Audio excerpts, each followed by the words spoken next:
was made of silver.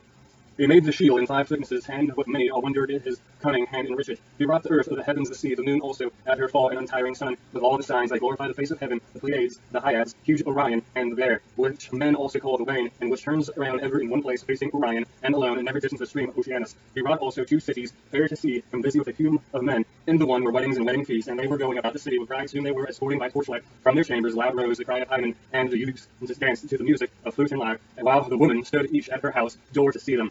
Meanwhile, the people were gathered in assembly, for there was a quarrel, and 2 men were wrangling about the blood money for a man who had been killed. The one saying before the people that he had paid the damages in full, and the other that he had not been paid. Each was trying to make his own case good, and the people too took sides, each man backing the side that he had taken, but the heralds kept them back, and the elders sate on their seats of stone in a solemn circle, holding the staves which the heralds had put into their hands. Then the rose, and each in his turn gave judgment. And there were 2 talents laid down to be given to him whose judgment should be deemed the fairest. About the other city there lay encamped 2 hosts in gleaming armor, and there were divided whether to sack it or to spare it, and accept the half of what it contained. But the men of their city would not yet consent, and armed themselves for a surprise. Their wives and little children kept guard upon the walls, and with them were the men who were past fighting through age, but the others sallied forth with Ares and Pallas Athena at their head, both of them wrought in golden clad and golden raiments, great and fair with their armor as befitting gods, while they that followed were smaller. When they reached the place where they would lay their ambush, it was on a riverbed to which livestock of all kinds would come from far and near the water. Here then they lay concealed, clad in full armor. Some way off them there were 2 scouts who were on the lookout for the coming of sheep or cattle, which presently came, followed by 2 shepherds who were playing on their pipes, and had not so much as thought of danger. When those who were in ambush saw this, they cut off the flocks and herds and killed the shepherds. Meanwhile the besiegers, when they heard much noise among the cattle, they sat in council, sprang to their horses, and made with all speed towards them. When they reached them, they set battle in array by the banks of the river, and the host aimed their wands shot spears at one another.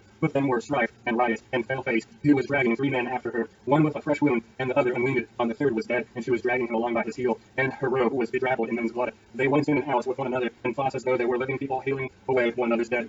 He wrought also a fair fallow field, large and thrice plowed.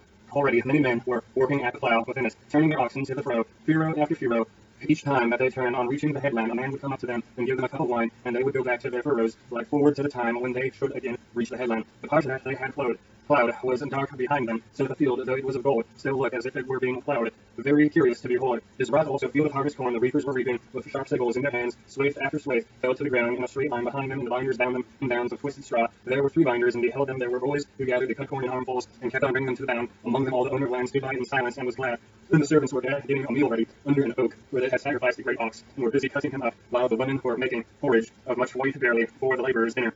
He wrought also a vineyard, a golden and fair to see, and the vines were loaded with grapes. The bunches overhead were black, but the vines were trained on poles of silver. He ran a ditch of dark metal all round it, and fenced it with a fence of tin. There was only one path to it, and by this the vintagers went when they would gather the vintage. Youths and maidens, all blithe and full of glee, carried the luscious fruit in plated baskets, and with them there went a boy who made sweet music with his lyre, and sang the last song with his clear boyish voice.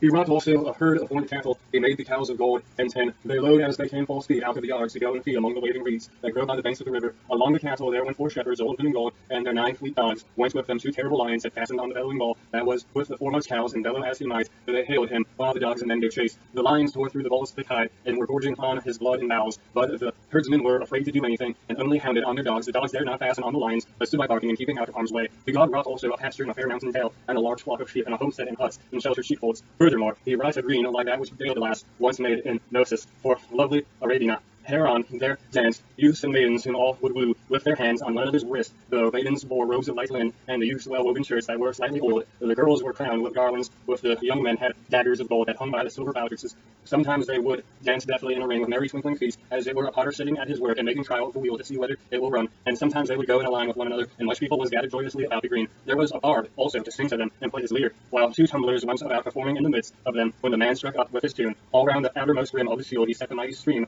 of the river Oceanus. Then when he had fashioned a shield so great and strong, he made a breastplate also that shone brighter than fire. He made a helmet close to fitting to the brow, and richly worked with a golden plum overhanging it. He made wreaths also of beaten tin. Lastly, there when the famed land god had made all the armor, he took it and set it before the mother of Achilles, whereon she darted like a falcon from the snowy summits of Olympus, and wore away the gleaming armor from the house of Hephaestus.